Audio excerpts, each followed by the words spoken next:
We're live. Final thoughts ahead of the first playoff event. A little later than normal. I just got back from the gym, a little workout, got the pump in. Of course, we had to get the pump in before we teed off at St. Jude. So, gonna go through the narratives, gonna go through some bets, gonna go through some final thoughts, some first round leaders, some DFS plays, the whole deal.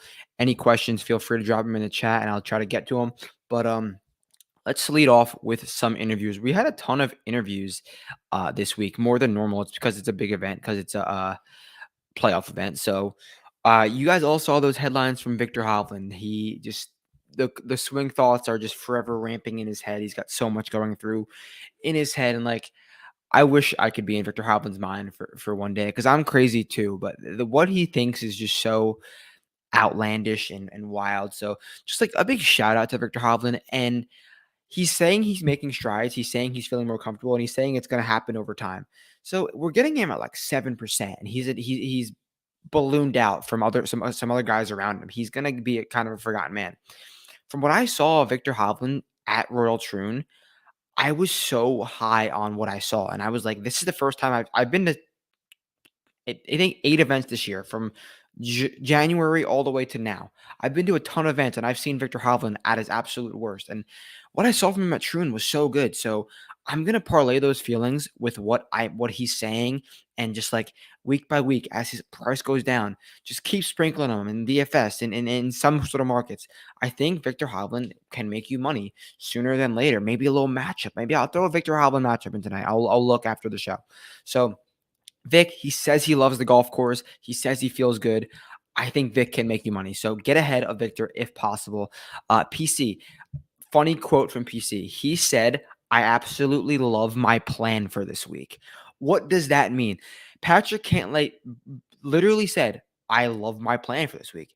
He didn't go in detail on it. He just said, I love my plan. So shout out PC. You're always up to something. And I don't even know what you're thinking. He says he's always plays well in the playoffs, and he says he likes his plan this week. So more power to you, Pat Ice, because you're just a crazy man. He says he's been practicing a lot. The last few weeks he's taken off. He was down in Jupiter doing a ton of practice. Shout out Jupe Life. Shout out that Bermuda. And PC has been good on Bermuda since he's moved to Jupiter. So I think he could be in for another decent week. He hit the ball well at the Olympics, hit the ball well at Troon. So down for some Pat Ice to play well this week. I do think he will. Xander Schauffele. Didn't have any real overwhelming quotes from Xander Schauffele, so I'm not going to get too into it. They talk too much just about his like full season, so it is what it is. Some other interesting quotes. Rory McIlroy, he says that he's still not even in the heart of his season. He says there's still a ton of time left. He's got 9 events scheduled. Obviously, there's 3 playoff events, and he's going to go over to Europe. So this is Rory's season, and we all know it. I think Rory's a great bet. I think Rory's a great DFS play. I think Rory can make you money in any market. So shout out Rory's. He sounds confident. He's got great results on this course. Says he loves his course, and he seems as focused as ever. And that shouldn't surprise you, because he's a FedEx Cup king. He's the face of the PGA Tour for a reason. He loves this time. These are his majors. So I think Rory could be in for a great week. This week, Scotty Scheffler said that this golf course should suit him perfectly.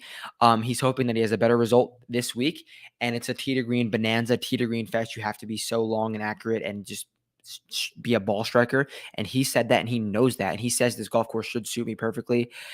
He says he's put really poorly here, which when you look at the stats, that does make sense. So Scheffler knows ball. Scheffler knows what he's doing wrong, and Scheffler knows that this should be a great course for him. And I agree with that. He's going to buck the trend of not having it, of not making the top 10. He's going to surely finish to the top 10 this week, in my opinion. So Scotty, fine in all markets.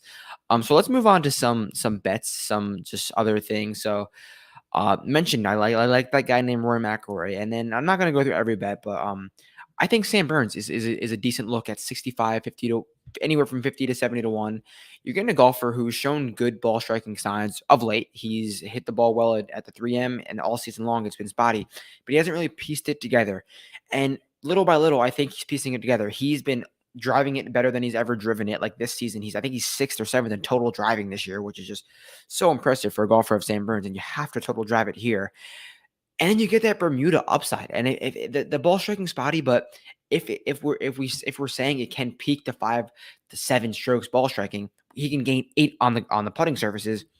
You get Sam Burns in the mix; he's got as much dog as anyone. So I like him at this number, and he's not scared of anyone. He's not scared of Scotty Scheffler. Is he as good as Scotty Scheffler? No, but he's not scared. Like, there's some golfers like I like down here. Like, I was so close to betting Shane Lowry, but like Shane Lowry pisses down his pants when he gets in the mix.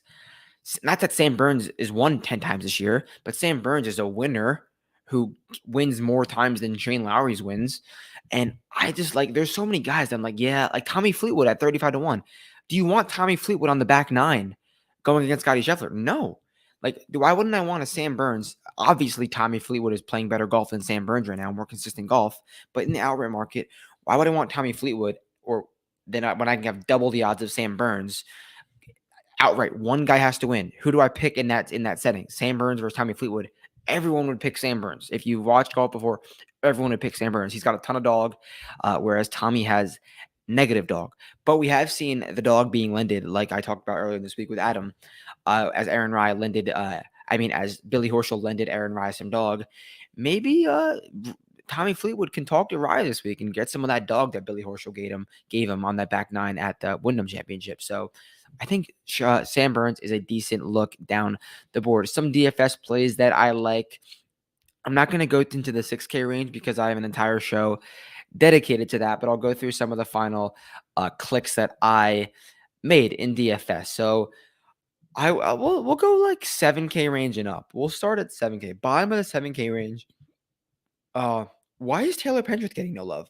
Taylor Pendrith won this year. Taylor Pendrith's coming off back-to-back top fives. Taylor Pendrith's hitting his irons good, and he's a solid driver. So, like, I'm not overthinking that one. 71, 100, or 72, whatever he is, 71, I think. He's like 5%. I'm down. I'm down for some Pendy.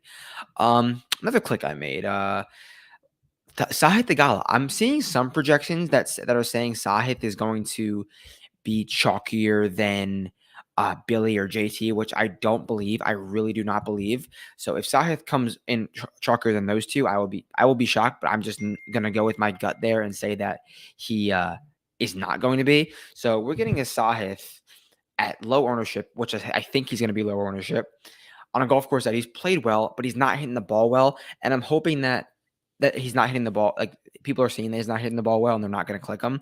And there's a range of informed Billy, Justin Thomas. They're going to skip him and go to other guys.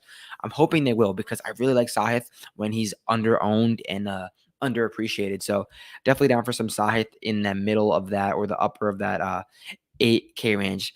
Going to the 9K range, Hideki, Connors, and Russ all going to be chalky and make sense in their own way. But I think one of them will really make a ton of sense. I mean, not obviously to make sense. One of them will really like contend this week. And I'm going to have to say it's going to be Corey Connors or Russell Henley.